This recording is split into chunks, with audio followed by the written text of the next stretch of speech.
You better get ready for banger after banger after banger after banger, because we head to All Out and we have 1 billion matches. 4 matches on 0 hour after all. So in the first, in a form of back down memory lane, Sammy Guevara and Ty Mello got smashed by a quad bike, courtesy of Ortiz and Ruby Soho. And they proceeded to the ring to fight for AAA World Mixed Tag Team Championships, which are held by heels. Challengers were controlling the match. Ortiz was funny. But once NJ started to interfere, the tide turned, and Ty Mello first superplexed Ruby, and after one more interference from NJ, Ty Mello KO'd her to win it all. Hook defended his FTW championship against Angelo Parker of Jericho Appreciation Society, and unexpectedly, it wasn't a walk in the park for the champion, as Parker was technically good, and also Daddy Magic Matt Menard interfered a bit. But Hook caught him in the red rum, and Parker tapped out. After the match, Daddy Magic attacked Hook from behind, but he was stopped by Action Bronson, so we will have tag team match between them all later. Kip Sabian comes out with a box head to challenge Pac for his title. You know, Kip certainly belongs in the ring with Pac, as he is also very agile and he works well on the ropes. The match had many brutal spots and these two guys gave it all for 10 minutes. And in the finishing moments, Kip Sabian was trying to get successful pinfall on Pac. And as he was coming up short, he turned his attention to his box head, which cost him the match as Pac started wrenching his eyes, stomping the hell out of him, and hitting amazing black arrow to retain his title. After the bout, Orange Cassidy confronted the champion, where Pac stopped him in his tracks by telling that he already beat him before and called him a joke. Meanwhile, bizarre Kip Sabian was blaming his box head by yelling onto it. And in the main event of 0 hour, Eddie Kingston with Tomohiro Ishii decided to beat the hell out of each other in a chop fest. It was some sort of a quest to determine the toughest man in pro wrestling. Maybe there are many fans who like this style, but for me, personally, it was not easy to watch. They were just chopping until the universe ran out of existence, whereas many fans obviously wanna see a constant plot development. There are many alternate chops, machine gun chops, elbows, suplexes, and slaps in the faces. And the main problem is that there was no selling from any of these two. Tomohiro Ishii kicked out of the Hurricane, and he completely ignored the second one, but received Northern Lights bomb, which brought the victory for Eddie. Then commentators said that they wanna see the third match between these two. So, don't sign me up for this, please. That's enough. And it's only the end of the pre-show. The opening match was Casino Ladder match. And, to point out, this is in fact Money in the Bank ladder match, as winner receives a disc which allows him to cash in for the World Championship anywhere, anytime. 8 competitors in total. Phoenix started with Wheeler Yuta. Rush joined them to brutalize them. Andrade joined the match to help Rush. Claudia Castagnoli ran down to reinforce everything and drop Andrade from up high. Dante Martin ran down for high-flying spots, and one of them was jumping from the ropes to ladder, trying to reach the disc. Then there was Zero Miedo, and beautiful pile drivers from him. But then suddenly a group of masked bandits hijacked the match for Stokely halfway to climb the ladder and steal the disc, and for the Joker to come out to take it from Stokely's hands, and he refused to take the mask off and reveal himself. But looking ahead, it was the returning MJF. A newly formed stable called The Firm, with Stokely halfway in control. What a loud return in a big way. I bet he will not fail his cash in, and he will win the title at the right time after a few months, especially with his wise man Stokely halfway, and the entire army watching his back. Next bout is set for one fall, and it's very original historic, where Hangman and Dark Order take on Kenny Omega and Young Bucks of the Elite. There was a tournament for the new vacant AEW World Trios Championships, and this is the final, where the first ever champs will be crowned. Can't forget about the build up to this match, where Cole, O'Reilly and Fish betrayed Bucks, which were saved by Hangman Page, whereupon Fish left AEW, and Cole with O'Reilly disappeared. Later Page declined to be Young Bucks' partner, and they brought back Kenny Omega, and later number 10 of the Dark Order got injured. And Hangman decided to step up, and this is how we have this big time match. No one doubted that it will be banger, and during the entire battle fans were standing up and applauding. There were accurate and smart Young Bucks, There was crazy bulldozing powerhouse Johnny Hungy. There was an excellent teamwork from the Dark Order. Also we got a glance of Kenny Omega and Hangman Page singles classic.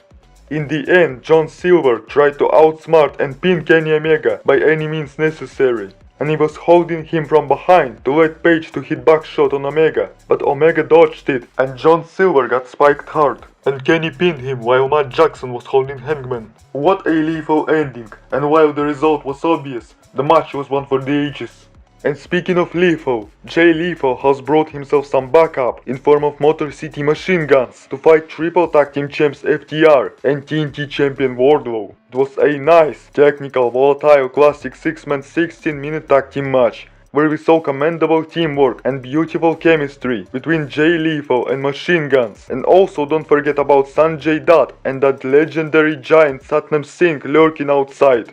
And it's not surprising that Wardlow was one-man wrecking crew here, and he took Jay Lethal to the Powerbomb Symphony to earn the victory for his team. Then the Giant attempted to attack them, but Samoa Joe came out with a bat to stop Satnam in his tracks, and they called this mouthpiece Sanjay Dutt to ultimately humiliate him.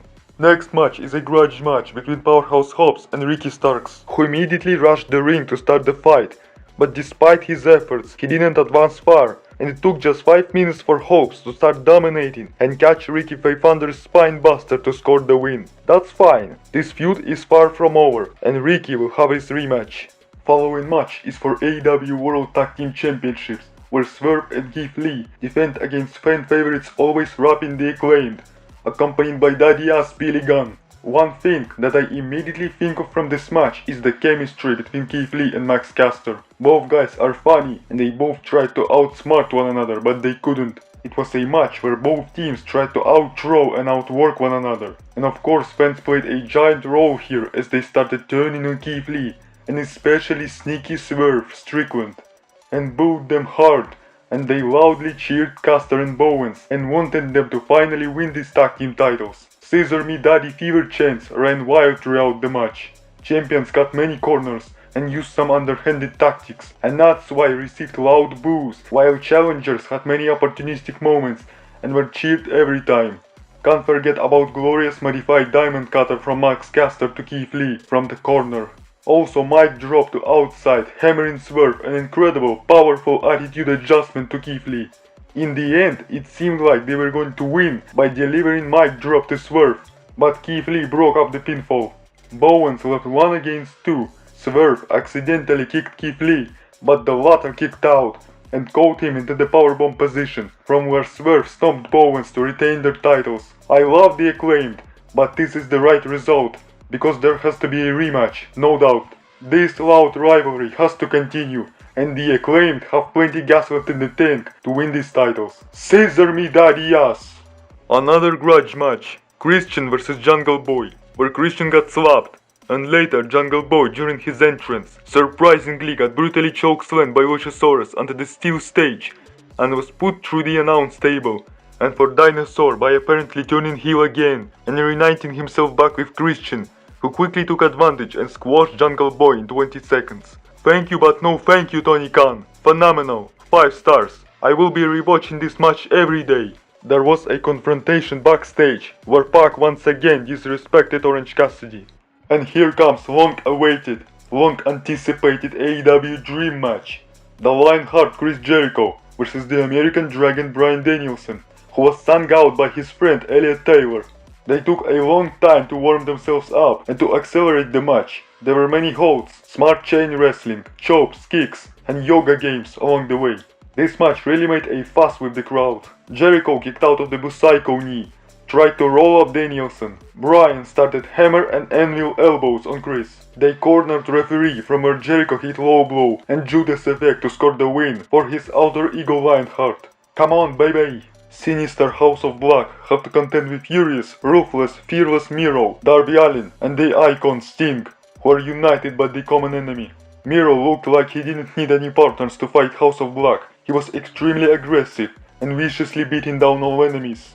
Miro didn't want to tag his partners. He was enjoying beating the hell out and humiliating every member of House of Black. Meanwhile, Heels tried to take advantage of Darby Allin in the absence of the Bulgarian.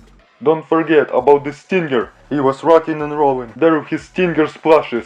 He called out Malachi Black, and while holding him in a Scorpion Deathlock, he completely ignored Buddy Matthews and Brody King's interventions. And in the final moments, Malachi tried his Black Mass. But Sting retaliated with a Black Mist, whereupon Darby Allin applied his very tight, universal cover to win the match for his team.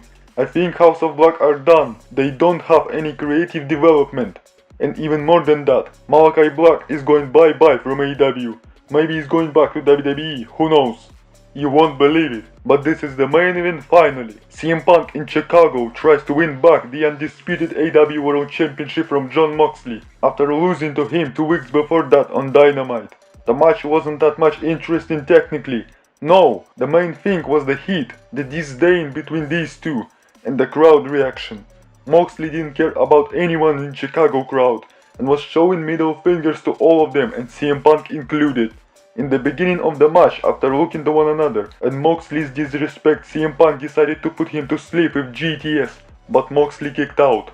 Despite being a normal match, they went fighting outside and into the crowd for some extreme and violence. Jon Moxley was working on CM Punk's legs, was slowly dissecting him in a bulldog choke, in an ankle lock. Moxley blocked GTS and delivered Death Rider. Punk kicked out, and after by somehow getting out of bulldog choke, he hit another GTS and the final GTS, what was enough to dethrone the unbeatable Jon Moxley for the championship. Even though it took place in Chicago, I still didn't expect that at all, as CM Punk followed the title in June with injuries and got some new ones recently in August. There is just no point in it. Because of these injuries, he botches a lot of moves and can't compete properly. I consider it as a gift from Tony Khan and a special one-time promotion. And while Punk was celebrating, the lights went out and the Joker revealed himself. And it's the devil himself, and his name is Maxwell Jacob Friedman, MJF. Chicago crowd even cheered MJF in front of Punk. Surreal. And it means that MJF now can cash in on Punk to become the champion. The emphasis on the show was on quantity, not quality. And as we know, this is a terrible mistake.